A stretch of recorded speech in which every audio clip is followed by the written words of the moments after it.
recent days. That's the WWE. You made your name initially as one of the most successful pro wrestlers of all time. You were part of the WWE franchise during the boom years, the so-called attitude era of the late 90s and early 2000s. You know the McMahon family. You came up with Triple H. What do you see as the next chapter for WWE? I mean, would a sale or a future involving new owners actually make sense here?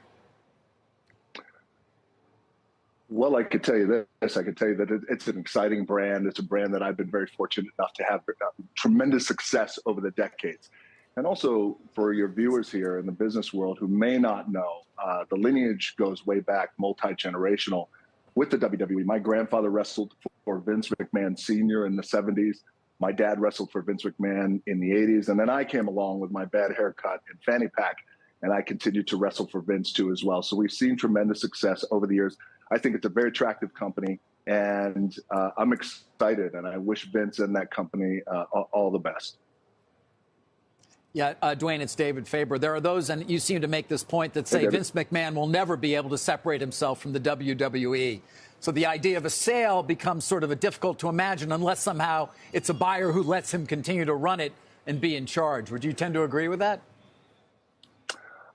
I would, and that's a great note, David. I think with the world of professional wrestling and the world of WWE, it's so unique.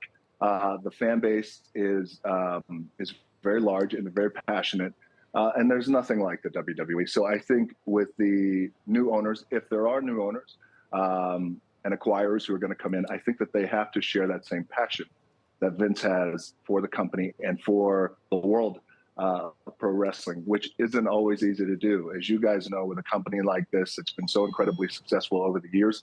A sale and acquisition can be very complicated, but there's that unique added anchor to this, I believe, that Vince feels, where you got to find the right buyer who still has that passion and love for this very unique world. Something that's been in the news